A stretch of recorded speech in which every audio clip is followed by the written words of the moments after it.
Welcome to Better Sex, where you get the information and inspiration to create and enjoy your best possible sex life. Join your host, sex therapist Jessa Zimmerman, as she brings you expert guests, helpful tips, knowledge, and strategies to improve your intimate relationships.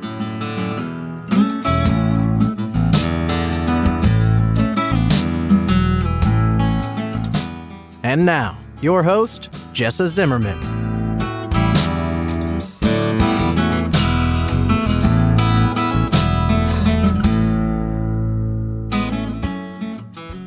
Hey, it's Jessa. Welcome back to another episode of the Better Sex Podcast. So glad you are here tuning in, joining me for yet another, I think, fascinating conversation about sex. I just have so much fun talking about all this stuff. It's so interesting. It seems like it's endless. I think I'm on episode, as I'm recording this today, I think I've had 150 episodes out and still tons of ideas of things to be talking about that could be helpful. Today's episode, we're talking about orgasmic expansion, which is a sort of a hybrid technique that my guest, Serena Haines, has developed out of, sort of fusing a number of techniques she has used and been exposed to as a somatic sex educator and sexological body worker. So she has a practice where she works on in a hands-on way with individuals, but she has this technique that she coaches couples through, where she's not involved in any hands-on way, but is helping couples really maximize their pleasure and their awareness of that erotic buildup in their bodies and their partner's bodies. So she's here to talk about orgasmic expansion, not because orgasm is a goal or orgasm is a point, but because we're talking about maximizing pleasure. And this fits in so nicely with the Intimacy with Ease method, because that is really geared towards couples, who are in an otherwise happy relationship but are struggling with sex, and it's become stressful and disappointing and difficult and loaded and even fraught. And maybe they're avoiding sex with each other. Once people do the work or the healing or the paying attention to bring their sex life back together, and it's like, okay, we're over that hurdle and things are good and we feel connected and there's some space to explore. What do we do now to maybe maximize our experience? This is a great thing to explore. And I told Serena when we got off the call, I hope she turns this into an online course that can be available for people to sort of keep building pleasure and connection, which I just think is so important. Anyway, hope you get a ton out of the episode.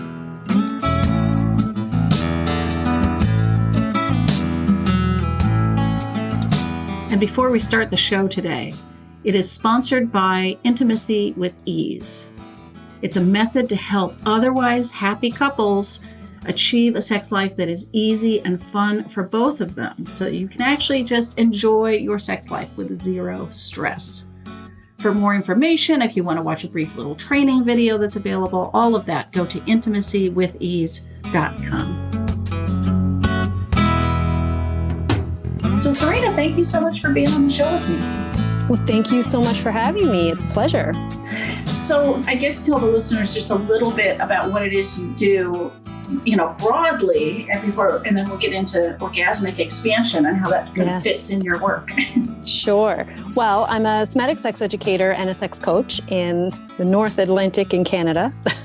So I'm way far up there in the cold north. So we like to stay warm. So I help people do anything from, navigate their challenges individually, sexually, or in a couple, any sort of partnership actually at all, to be honest with you. Expand their intimacy work. And then I've kind of created my own little fusion of a few techniques that I've learned over the years and created orgasmic expansion for couples that are already kind of on a good wavelength with one another sexually. This kind of isn't really a place for people to come if they're looking to learn about intimacy. This is where you would go once, you really just want to push past those boundaries of like the norm and kind of do something a little different. Okay.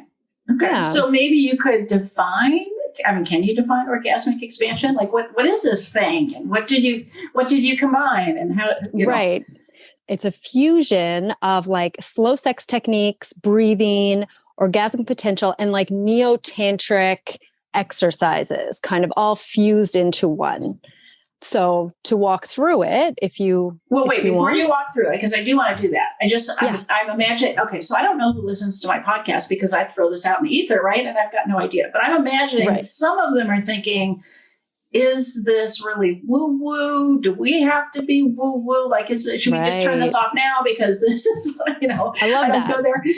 But it's such a good question because I try so hard. It is so hard, isn't it? Because we do those things and we talk about this stuff in sort of a way with a different kind of language and narrative.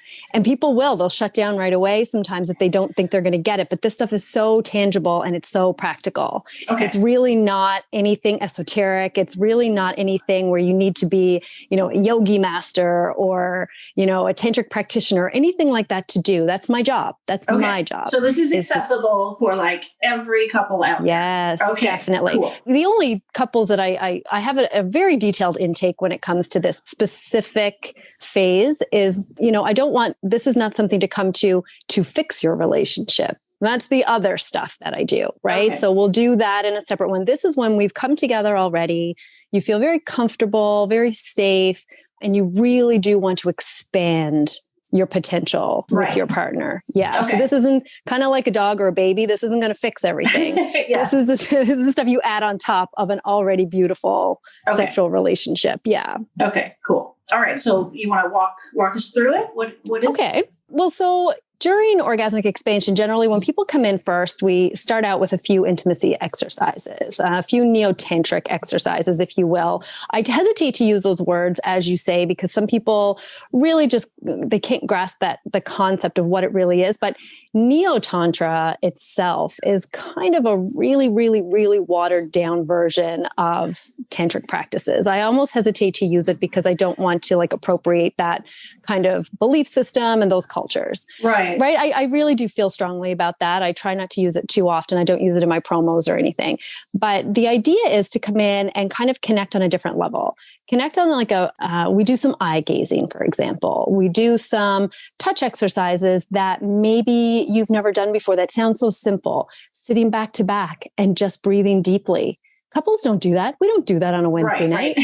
Right? That's not a normal thing. Right. We don't sit down and on a Wednesday night just sit there and sync our breathing. Right. Now, you don't have to be, like I said, a yogi or any sort of practitioner to do this, but the energy connection that happens when you start practicing these things, or even when you do it for the first time, you can feel it in the room. Yeah. Right. You don't have to have any sort of background in order to feel that in the room. So we start out that way and we kind of get these couples synced in to one another over the course of, let's say, 3 sessions together. We start from doing breath work, doing some eye gazing, maybe, which is also something we don't do on a Wednesday night, sitting there 5-10 minutes, just staring into each other's eyes. Mm-hmm. That's the hardest part. Sometimes I don't tell people we're going to do that because they might not come if I do tell them. Yeah. But after the fact, they're always quite excited. 5 minutes goes by and lickety split, right? They think it's going to take so long. And then we work through body work. So I'm a somatic sex educator and a sexological body worker as well. So what I do, instead of doing the body work on people, what I like to do is bring couples in and teach them to do it to each other. Yeah. I think I'm not going to be in your bedroom for the rest of your life. I'm not going to be there. So for certain people, my work is individual and we work together. But for couples, when it comes to that, I think it's just so expansive. So there's so much potential in learning each other's body and learning how to work with each other's body this way. So we sit there and we take turns. So it gets intimate. There's nudity. We're naked. They're naked. Pardon me. I'm not. I'm sitting back at quite a lovely distance and I give you your privacy. And I walk you through learning like erotic massage, not therapeutic massage, and not necessarily sexual massage, which I think people get a little confused by. Yeah. We're not massaging your partner in order to turn them on.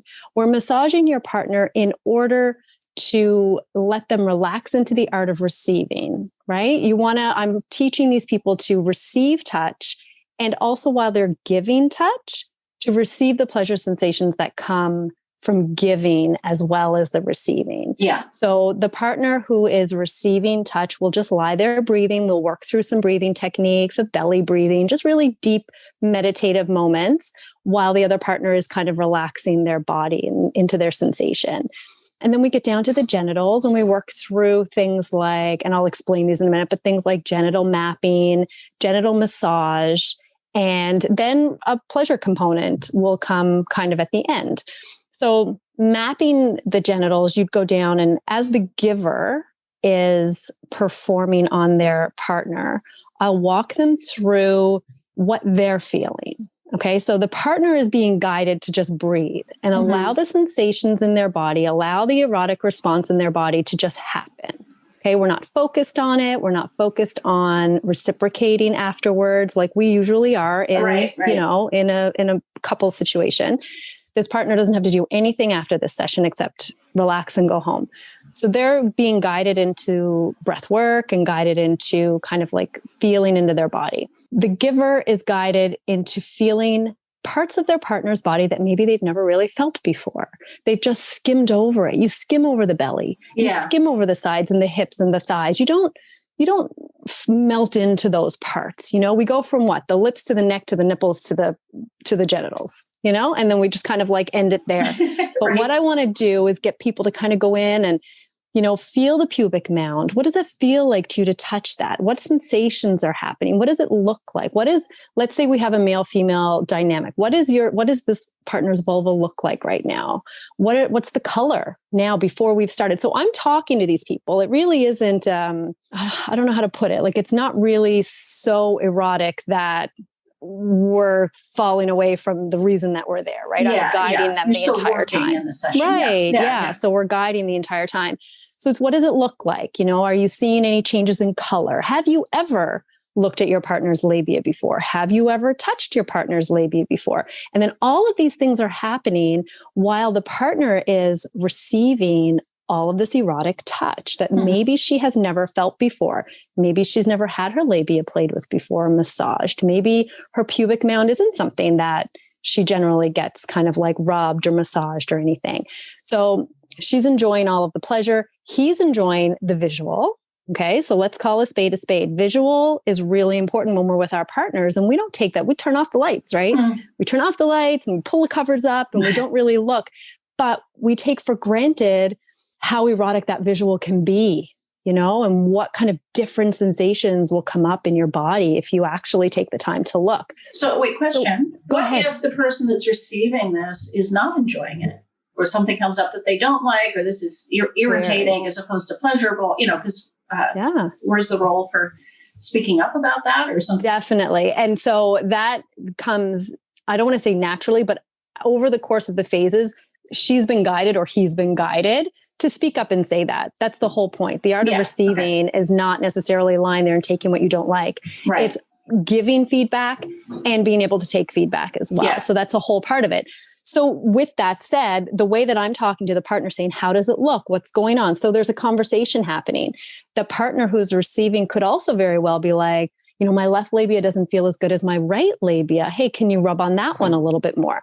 So we're enjoying this feedback loop that doesn't generally happen when you are alone with your partner, just kind of hoping for the best, you know? So we're going to do that. So let's say that she's completely enjoying everything that's going on, and then we move forward. My idea is to allow the partner then to see the physiological changes that are going to happen in their partner's body, right? So that they have an idea of the time that it takes for the labia. Like, oh my God, I love the look on a lot of partners' faces when they're like, it's getting bigger. I'm like, and it's changing color. And I'm like, because it needs time to do that. And isn't it beautiful? Right. And I've had some women say things like, you know, I don't really like it when my labia swell. It makes me feel uncomfortable. It makes me, you know, when he touches it, I feel really self-conscious because it doesn't look perfect. And this is one of those moments where we're in a situation where you're being told that that's perfectly fine. And it's exactly what you want to see. And isn't this beautiful? And isn't it gorgeous? Right. Yeah. So now the partner is guided to kind of say something like that to the partner. Tell her, what do you see? What's going on? You know, and he'll say, you know, it was kind of purple and now I'm seeing some pink hues come up, and he's taking the time to go there. The entire time in the background is the physiological response happening in the partner, right? You're giving your body time, consciously just breathing through it and moving that energy through your body. Now we've worked on that, and your partner gets to go down there and kind of explore your genitals a little bit while you're receiving that pleasure. Now the end goal is to do the genital mapping, look at the vulva in this particular incidence, look at the vagina, kind of like work around there, and then work our way back up to the clitoris. Okay, so we leave the clitoris alone because we always go straight for the clitoris. Right. But we're gonna leave her alone until she's ready. So now here's this beautiful visual of the timing that it has taken, the visual of maybe the labia swelling. Now he is understanding the physiological responses that are happening in this partner's body. She's feeling the touch, but breathing that through her body. So she's moving that energy a little bit more out of her head. She doesn't care how long it's taking because she knows full well it's supposed to be this long because she's been told, we're going to be here for a good half an hour, 45 minutes, settle in, get comfy. Yeah. You don't have to reciprocate. She's relaxed, hopefully, right? So this is where the feedback comes. And then we work up to the clitoris. So then when we go up to the clitoris, we take in some of the slow sex techniques that have been kind of taught around when it comes to orgasmic meditation, kind of specifically. So we'll work with the clitoris and kind of map that out on her little pleasure spots. So like on a 12 o'clock clock, we'll start on the top on 12 and, she'll give a little feedback like that feels great. And then he'll go around to 1, 2, 3, the whole way. And as we go around, the partner receiving is guided to, whether she can get words out or not, or whether they can get words out or not. Just give a little indication, right? Does this feel great? Is that not so good? I don't really feel anything here. And then when we find the spot, the most sensitive spot, the partner is now guided to very slowly and gently stroke that area for a set time limit. Mm-hmm. So we'll put a time limit on it, maybe 7 minutes, and we'll set a timer and I'll say, okay, now here we go. I'm going to set the timer, and for a very slow, methodical, like rhythmic movement, I want you to stroke the clitoris in that one spot that she has indicated as her sensitive spot.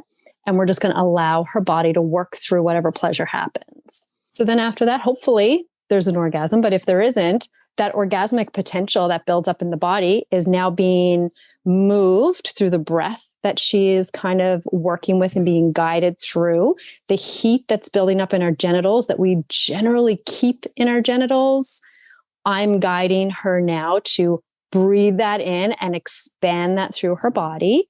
And whether or not they go over the edge of orgasm or whether they just kind of stay in plateau the entire time, the energy is being moved through the body. The pleasure is being moved through the body instead of that one little sneeze orgasm, where like we do it and it's done and it's over.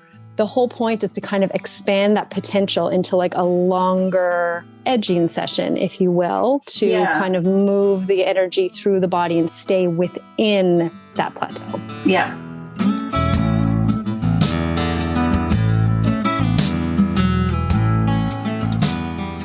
Hi, it's Jessa here, taking just a quick break. Thanks for listening so far.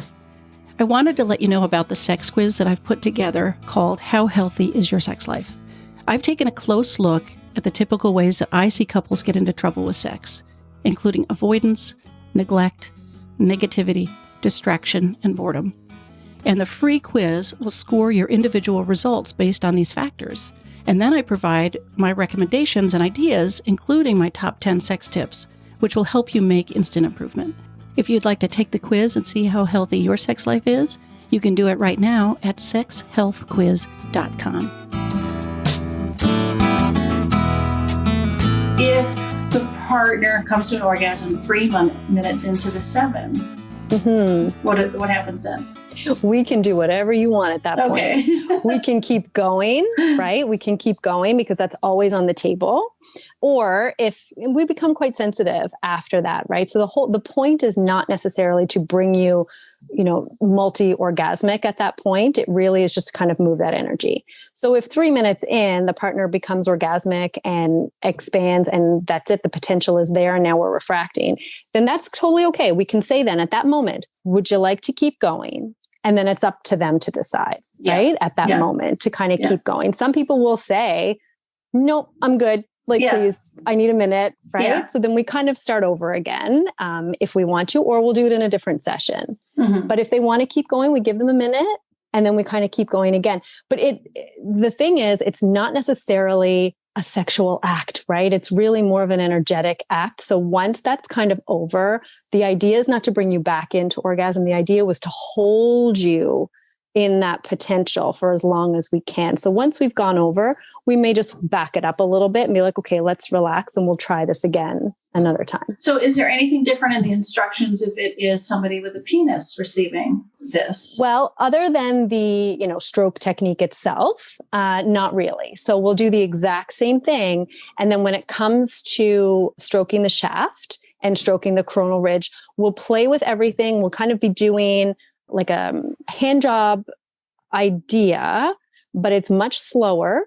And what I generally find is that penis owners, after a certain amount of time and the buildup is not what they're used to, they may lose their erection. Mm-hmm. And that is actually the most beautiful part, because then they get to be in a moment where they generally don't allow themselves to go on a regular basis. If we lose our erections, generally we think there's something wrong, or we have to stop, or we have to, whatever. But in this instance, your partner is told to keep going, keep massaging that penis, play with the soft cock, right? Like there's nothing wrong with that. And so many men will say to me, I didn't realize I actually had pleasure potential in a soft penis the way I have in my hard penis. Right.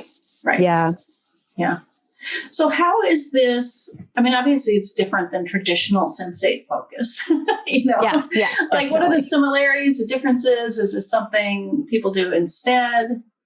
Well, I feel like this is probably a little bit, when I have people sign up for this, I sometimes have them sign up. It's a 3-phase program. Okay. So the first phase, we don't do any of this touching. And then at home, they're guided to do different things together. And then they come into me for second phase, and it's the female phase, the clitoral phase, and then it's the penile phase.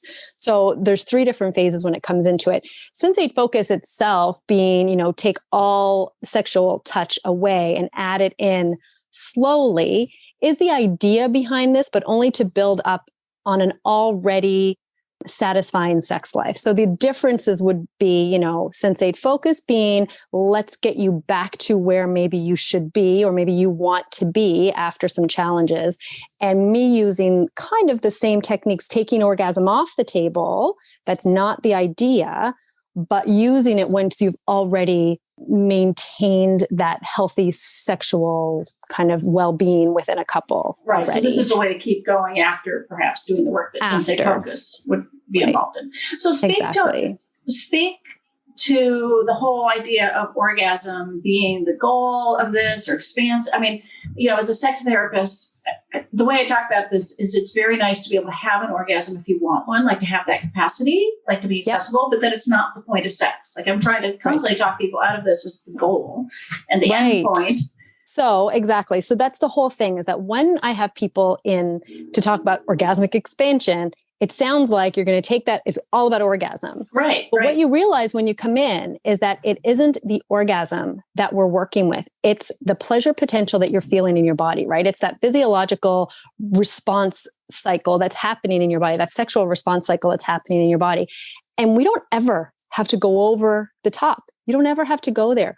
From point A, let's say point C is orgasm. From point A to point C, there's so much pleasure that's happening during every single one of those moments, but we skip it, right? I said earlier, we go from kissing to clit to orgasm to sleep.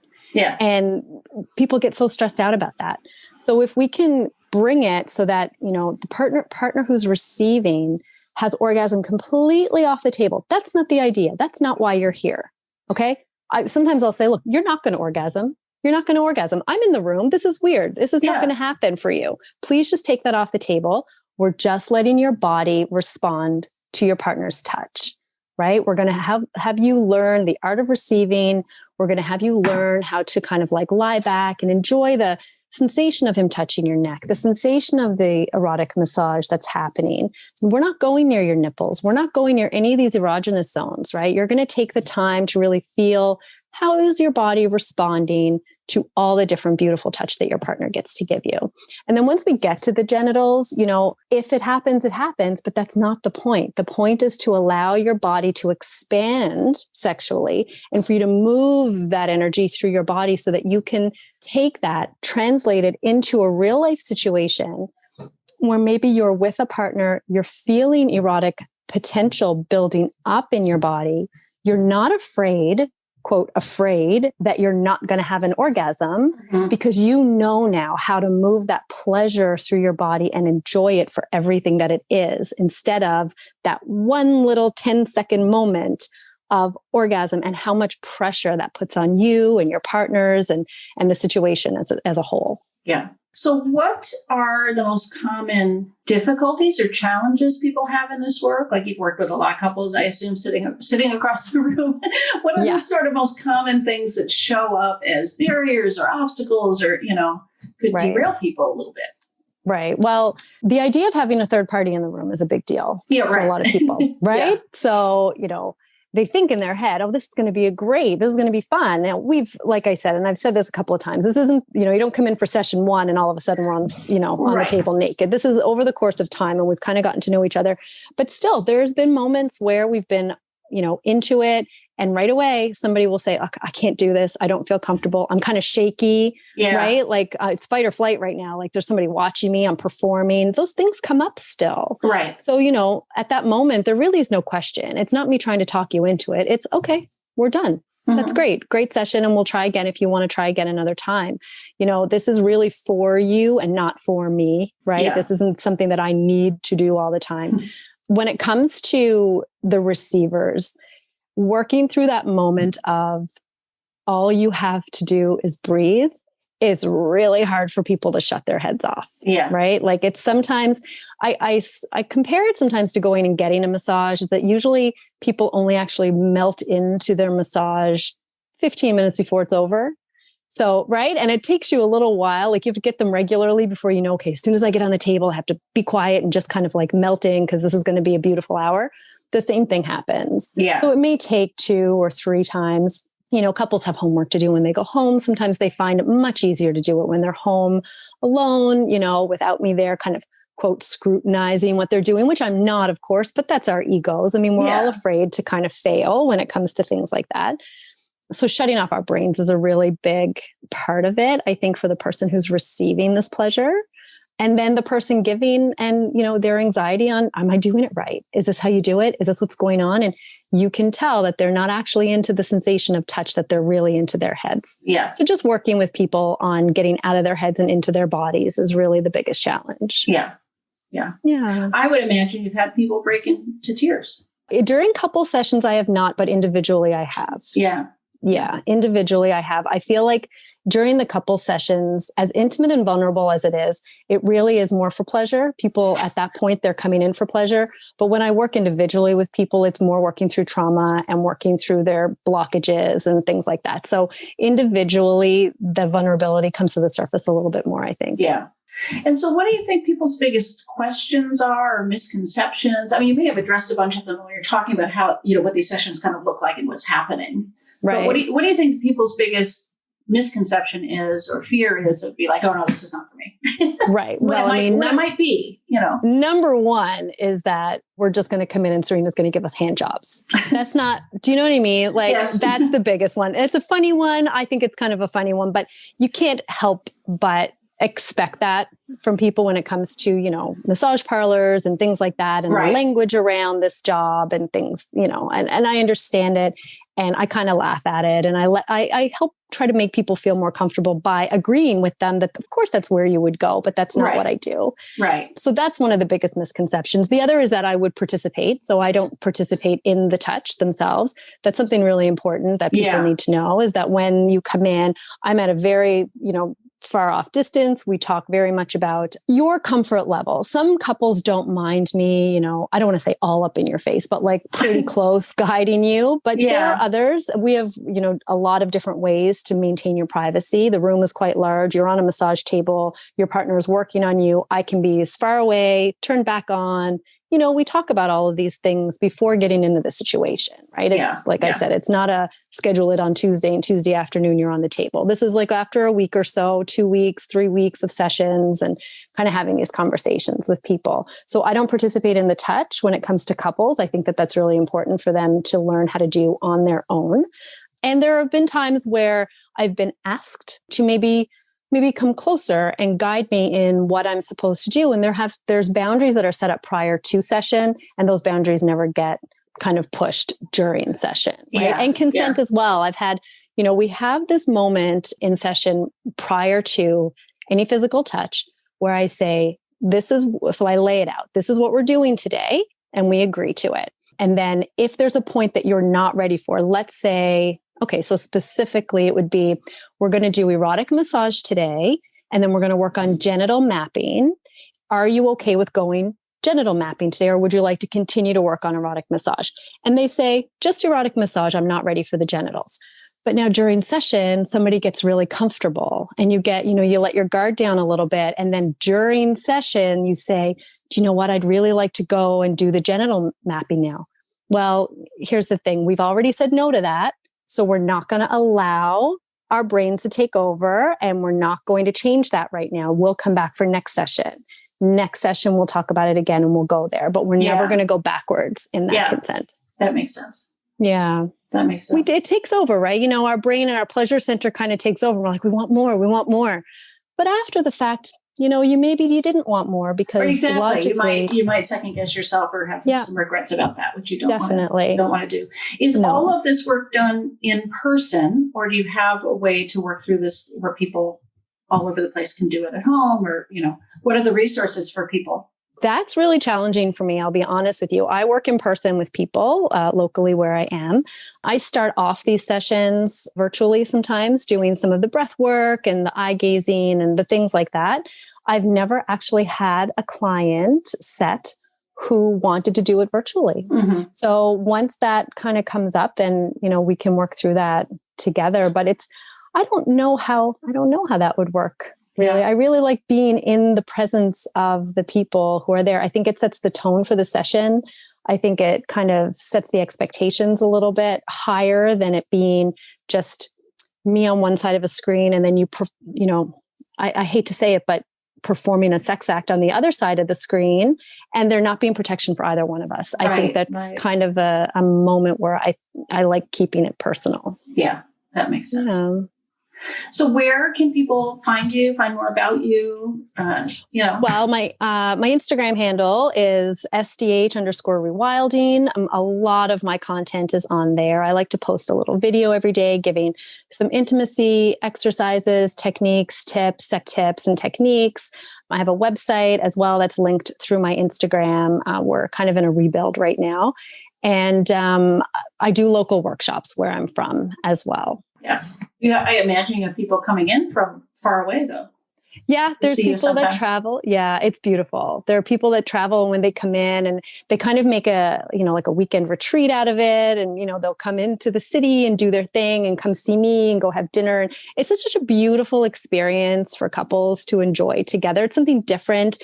It's outside the box. It's not what you would consider, like that couples retreat weekend away generally, It's kind of in depth and intense, and the people who come really want to be here. Yeah. So it's really cool to see the energy and to kind of feel the energy that happens when, people who have made the trek to kind of come in and see they really want to work hard. They can't wait to do all the exercises and all the work. And by the time they leave me, it's a different kind of friendship. It's a different kind of kinship when you have an intimate relationship with people like that. Yeah.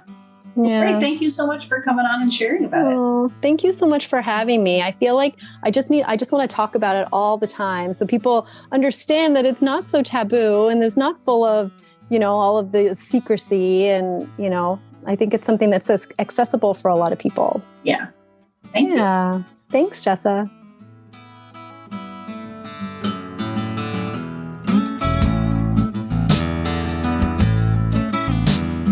You've been listening to Better Sex. Please visit our website, bettersexpodcast.com, for show notes and additional episodes.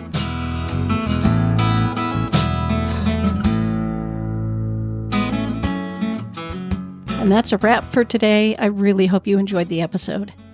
If you are enjoying the podcast, if some of this material resonates with you and you would like to make a difference and make sure that this keeps coming out in the world once a week, ongoing, there are a couple things you could do to show your appreciation. The first would be to go to iTunes and rate and review the show. That really helps us be found by new listeners when you review the show on iTunes. You can find a link at bettersexpodcast.com/iTunes. The other thing I want to invite you to consider is becoming a Patreon. For a small monthly pledge, you get some benefits. So for $2 a month, you get advance access to every single episode. For $5 a month, you get a chapter of my upcoming new book. And for $10 a month, I host quarterly get-to-know-you and question-and-answer chats over the web, and you get invited to that. I would love to have your membership in that, become part of the Better Sex family. You can find a link at bettersexpodcast.com/Patreon, which is Patreon. Again, thanks for listening. I'm glad you're here. Feel free to comment, ask questions, get in touch. I'd love to hear from listeners. Thanks.